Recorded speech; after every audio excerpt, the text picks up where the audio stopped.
Começa agora. Diário Econômico PicPay.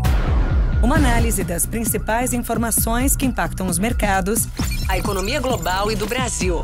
Apresentação Marco Caruso. Fala, turma, bom dia. Hoje é quinta, 5 de outubro de 2023 e esse é o seu Diário Econômico. Quarta no fim foi um dia de respiro dentro de uma semana que ainda é negativa. Os juros para baixo nos Estados Unidos e pelo mundo, o dólar um pouco mais fraco e algumas bolsas no azul. No caso dos emergentes, as bolsas não acompanharam porque as commodities acabaram tendo um dia negativo. Mas eu já falo disso. A melhora começou a ser arquitetada primeiro quando os dados mostraram um aumento menor que o esperado nas contratações de empregados no setor privado americano. Esse dado descola bastante no mês a mês do relatório de emprego que sai na sexta, que aliás é bem mais importante, mas acaba deixando aquela dúvida se não vem uma surpresa negativa no fim da semana também. Bom, negativo para o mercado de trabalho dos Estados Unidos, né? Só que positivo para os mercados que estão querendo ver uma esfriada da economia por lá. A expectativa para a sexta é de uma criação de 170 mil empregos, um número bom, né, saudável, mas que representaria o quarto mês seguido de geração abaixo dos 200 mil, fato que não acontece desde 2018. De qualquer forma, nas minhas contas, qualquer criação de vagas acima de 120 mil por mês consegue ainda manter o desemprego estável por lá, tudo o mais constante. Mas voltando, outro alívio bem importante ontem, até mais importante talvez na minha opinião, veio do petróleo afundando mais de 5% no dia. O relatório de estoques de petróleo bruto dos Estados Unidos primeiro mostrou o nível mais baixo em 25 anos, para essa época do ano, da demanda estimada por gasolina por lá. Certamente esses preços recordes nas bombas, para essa época do ano, estão cobrando seu preço, com o perdão da expressão. E também a gente viu um acúmulo de estoques finalmente dando algum sinal de vida e começando a subir lá. E aí isso tudo conversa com o petróleo para baixo.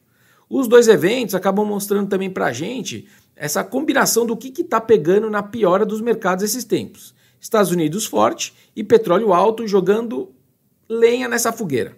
Nos dias que isso reverte, as coisas aliviam.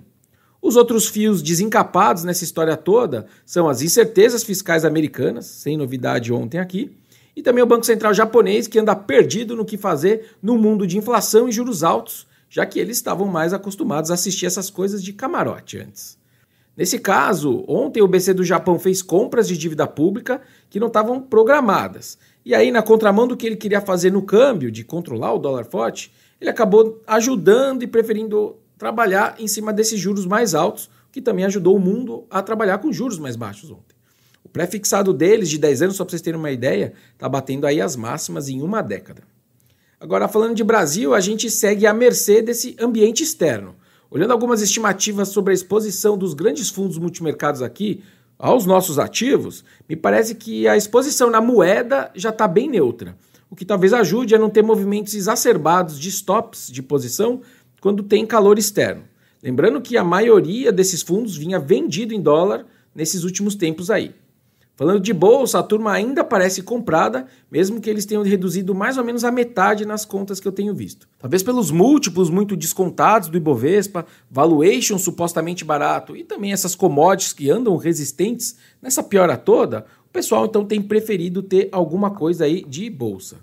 O que ainda tem muita posição são os aplicados no pré-fixado, ou seja, torcendo pela queda dos juros. Eles também reduziram desde agosto, mas seguem resistindo.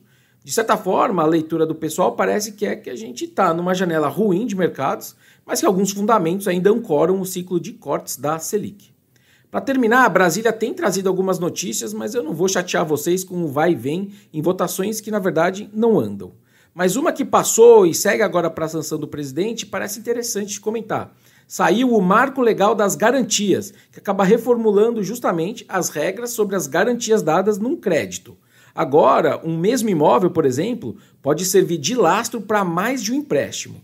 Fora isso, o marco também facilita a retomada de bens no caso de inadimplemento, como na retomada extrajudicial de um veículo que é financiado e que não foi pago.